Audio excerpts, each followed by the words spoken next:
yang kami temukan, yaitu saudari APA. Itulah yang menyampaikan perbuatan yang tidak baik itu berdasarkan informasi dari anak korban ke saksi APA. Kemudian saksi APA menyampaikan ke tersangka MDS. Tersangka MDS mengkonfirmasi ke anak saksi AG. Setelah dibenarkan, itulah yang membuat tersangka MDS emosi dan mengajak anak korban untuk Ya, apakah Mario dan Shane patut dihukum lebih berat seperti yang disampaikan oleh Menko Polhukam Mahfud MD? Kita akan membahasnya bersama dengan kuasa hukum tersangka Mario Dandi Satrio, Dolfi Rompas, serta pakar hukum pidana Kang Asep Iwan Iriawan. Kang Asep, Pak Dolfi, selamat malam. Selamat malam Pak Rompas. Oke, terima kasih atas waktunya bersama kami di Prime Time News. Saya langsung ke Kang Asep dulu ya. Kang Asep, apakah Anda setuju melihat tindakan yang dilakukan tersangka terhadap korban begitu tidak manusiawi, maka pasal 354 dan 355 harus diterapkan kepada tersangka? Yang pertama, negara kita negara hukum, ya, sesuai dengan pasal 5. Kemudian di pasal 24 ayat 5, semua hukum acara harus menggunakan undang-undang, dengan undang-undang, by default, bukan dalam undang-undang. Lahirlah KUHP pasal legalitas, ya, pasal 3, proses peradilan menggunakan undang-undang ini. Lahirlah di pasal 1, sekarang namanya proses penyidikan. Serangkaian tindakan penyidik untuk menemukan, ya, tersangka dan tindak pidananya berdasarkan bukti permulaan yang cukup. Jadi proses penyidikan ini yang punya wewenang tentu adalah penyidik. Soal pasal apa yang tahu penyidik. Kita tidak boleh menentukan, sekali lagi, pasal apa. Karena ini akan dipertanggungjawabkan nanti kepada, ya, istilah sekarang P21 ke JPU, karena bisa bolak-balik berkas. Bahkan kalau sampai lolos pun tadi penasihat hukum akan mengeksepsi, tidak cermat, tidak jelas. Saya sepakat, perbuatan yang biadab, perbuatan yang keras, perbuatan yang sangat berat, hukuman yang harus berat. Tapi jangan paksakan pasal-pasal yang tidak memenuhi unsurnya. Di kelompok penganiayaan 351 sampai 359 diganti itu ada. Tidak sembarangan gunakan pasal. Sama seperti undang-undang perlindungan anak. Jadi biarkan serahkan kepada penyidik pasal apa yang akan dikenakan. Jadi kita ya tinggal melihat, kita hormati prosedur itu biarlah sesuai dengan aturannya. Jadi kalau sekarang kita memaksakan pasal, katakanlah pasal sekarang undang-undang perlindungan anak yang sekarang media juga suka salah. Undang-undang perlindungan anak itu yang baru 17 2016, bukan 2014. Itu perubahan kedua, ya, perubahan ke-1, perubahan kedua. KUHP juga sama, tidak sembarang menggunakan pasal. Kalau menggunakan pasal yang salah, nanti bisa bebas lepas, karena penasihat hukum punya hak mengeksepsi maupun memberikan pledoi. Jadi sekarang kita hormati penyidikan. Ketika penyidik menentukan pasal, ya itulah kita hormati, karena yang pertanggungjawaban adalah penyidik kepada JPU. Demikian pula JPU kedakwaan. Jadi biarlah berproses dulu. Kita setuju, siapapun melakukan perbuatan berat harus hukumannya berat, tapi tidak boleh sembarangan menggunakan pasal, karena harus hati-hati.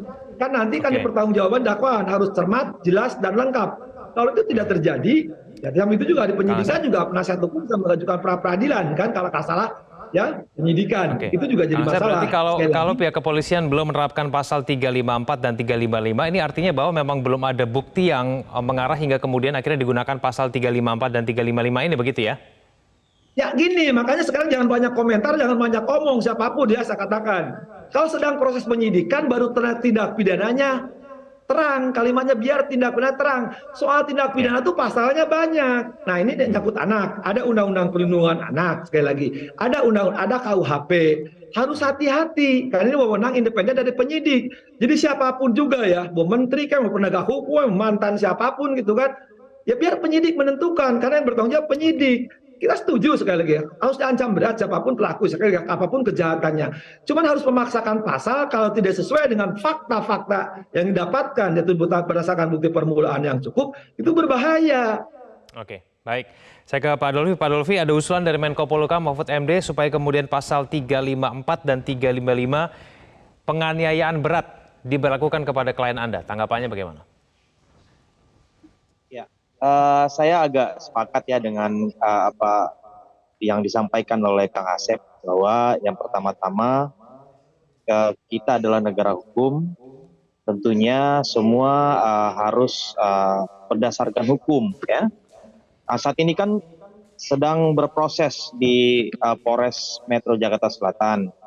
Tentunya kita harus menghormati dululah proses hukum yang sedang berjalan di Polres Metro Jakarta Selatan. Kami ya tentunya sebagai kuasa hukum daripada Mario, kami sangat mempercayai bahwa penyidik Polres Metro Jakarta Selatan sudah profesional dan sangat baik dan benar dan bahkan sudah tepat ya dalam menjalankan tugasnya pada proses penyidikan di dalam kasus ini. Ya gitu, Mas. Oke, baik. Saya kembali ke Kang Asep dulu ya. Kang Asep, dalam pasal 354 dan 355 KUHP ada kalimat yang mengatakan penganiayaan berat yang direncanakan. Supaya kemudian pasal ini diterapkan, apa yang harus dipenuhi, Kang Asep? Ya, sekali lagi ya, saya ingatkan ya. Sekarang kan selama ini disangkakan 351 itu kelompok penganiayaan. Kalau 351 ada, 354 ada, ngawur nih. Di belakang saya ada mahasiswa sedang belajar sampai sore begini, mereka nggak serah pulang supaya mereka belajarnya benar. Kalau jadi pejabat jangan asal bacot gitu kan ya. Nah, tuh ketawa. Jadi kalau disangkanya 351 jangan ada 35 lainnya. Itu nggak boleh, itu ngawur, itu nggak jelas. Kamu 351 unsurnya gini, 354 itu segini. Sementara ini kan kalau lihat kepolisian, nggak tahu ya, Kelenca Paropas ini kan baru 351 kan disangkanya. Kalau sekarang 351 kecuali dialternatifkan, ya. Tapi kan 354 baca dong unsurnya, gitu kan? Ya. Kenapa jangan unsurnya itu kan? Dan 354, 351, 35 dan seterusnya ya. Tapi saya tidak akan ngomongin lebih aja, biar berjalan kita hormati. Nanti kalau sudah jalan baru sapreteli, ya. Tapi sekarang jangan sembarangan ya.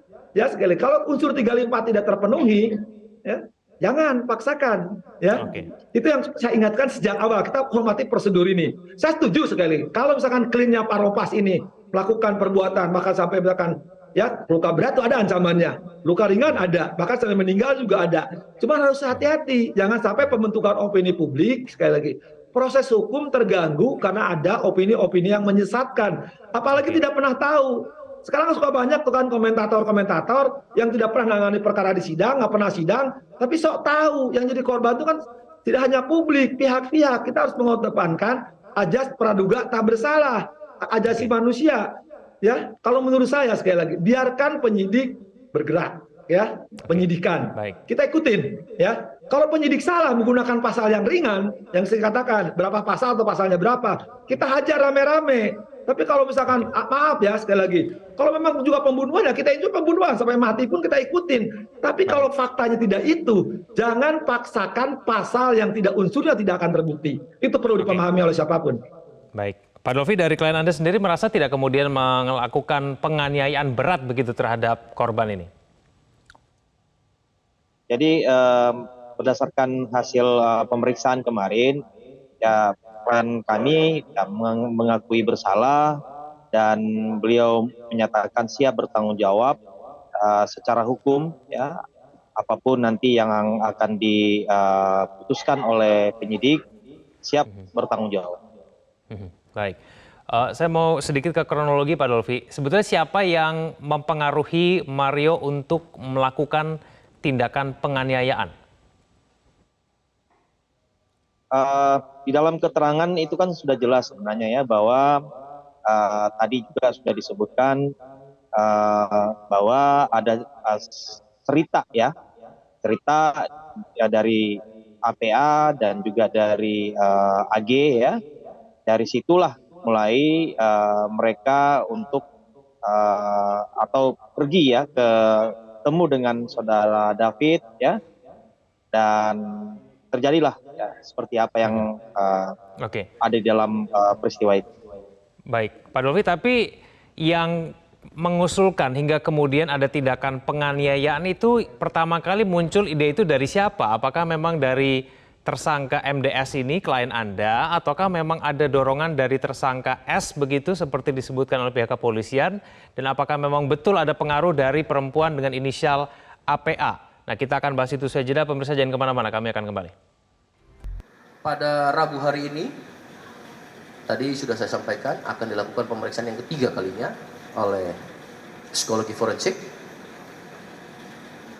Kemudian pada hari ini juga KPAI ya akan melakukan diskusi rapat.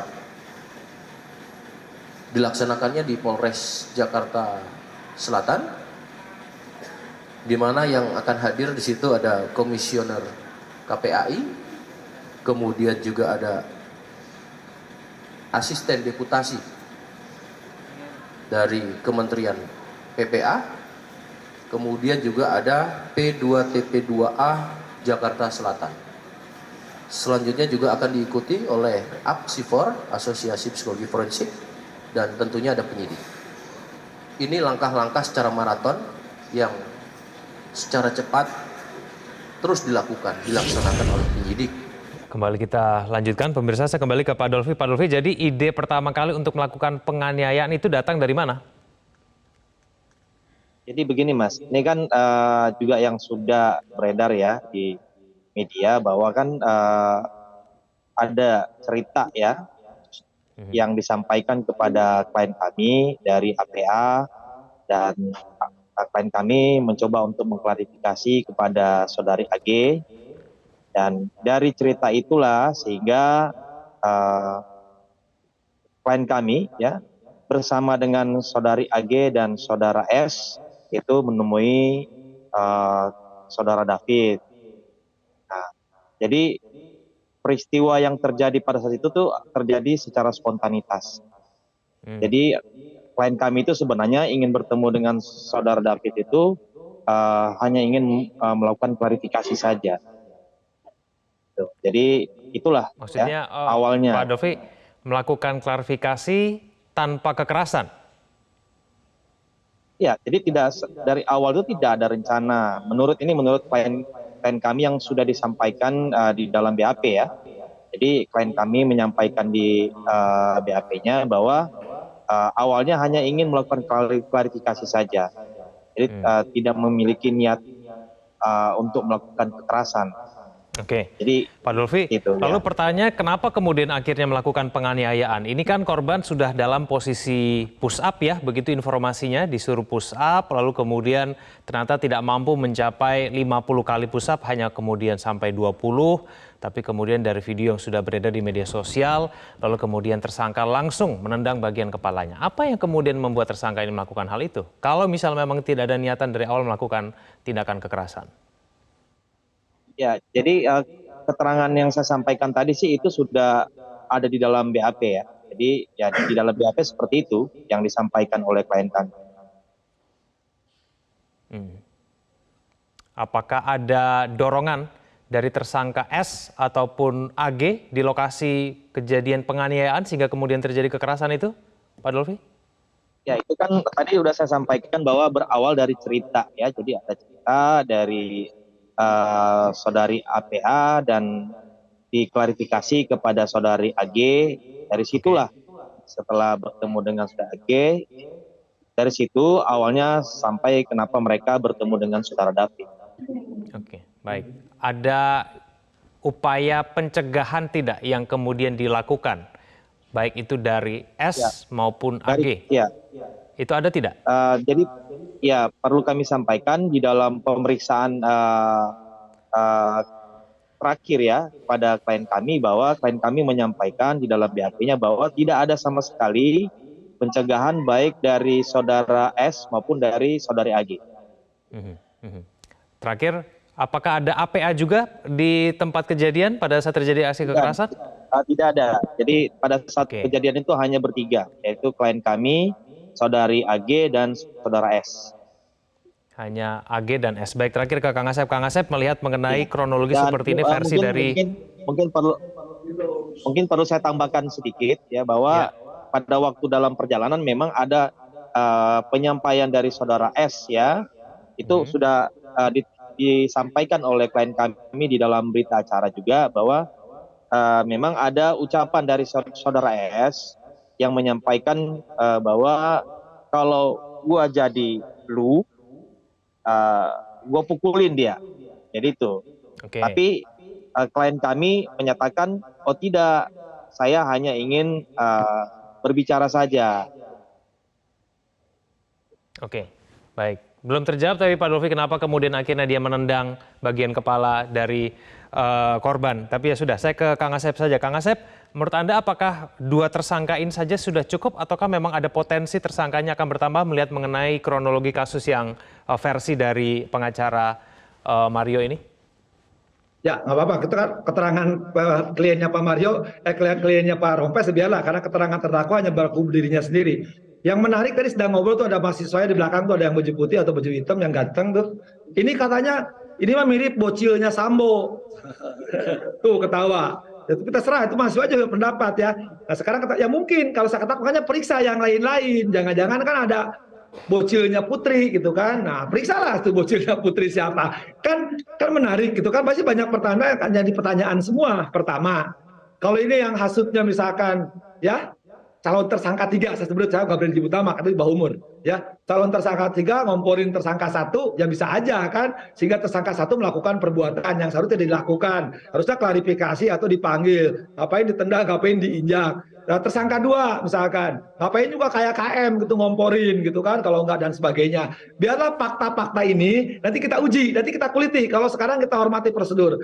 Tapi menurut saya pelakunya tidak hanya di 2 ini loh, ada pelaku-pelaku berikutnya. Ini kewajiban penyidik untuk transparan ke publik. Karena ini sering saya katakan, mahasiswa saya di belakang mengatakan tadi sekali berulang, itu mah bocilnya Sambo, Pak, katanya. Siapa putrinya, siapa Sambo, siapa KM-nya, ya, siapa itunya udah ada. Jadi mahasiswa saya di belakang tuh sedang belajar ngerti. Jadi saya pikir ya biarlah Polres ya mengadakan penyidikan lebih lanjut, apakah ada tersangka-tersangka lainnya ya yang harus jadikan tersangka gitu kan. Karena apa? Fakta gampang kok. Siapa yang memulai, siapa yang mulai telepon, siapa yang pegang telepon, siapa bla bla bla. Itu harus terjawab. Kalau kliennya Pak Ropas sudahlah udah jadi tersangka 1, tersangka 2 berikutnya sudah ada. Kita menunggu tersangka-tersangka lainnya ya yang untuk ditetapkan. Karena tidak saya yakin tidak ya. Ini pengalaman teori maupun praktek. Saya yakin di kasus itu, saya setuju dengan mahasiswa saya yang di belakangnya baju putih atau baju hitam tadi tuh, ya ini bocilnya Sambo, maka harus ada tersangka berikutnya. Nanti setelah ada tersangka berikutnya kita kuliti. Oke, baik. Sayang sekali waktu kita terbatas. Terima kasih Kang Asep telah bergabung sama kami. Terima kasih Pak Dolfi telah bergabung sama kami di Prime Time. Terima kasih Kak Doli. Selamat malam.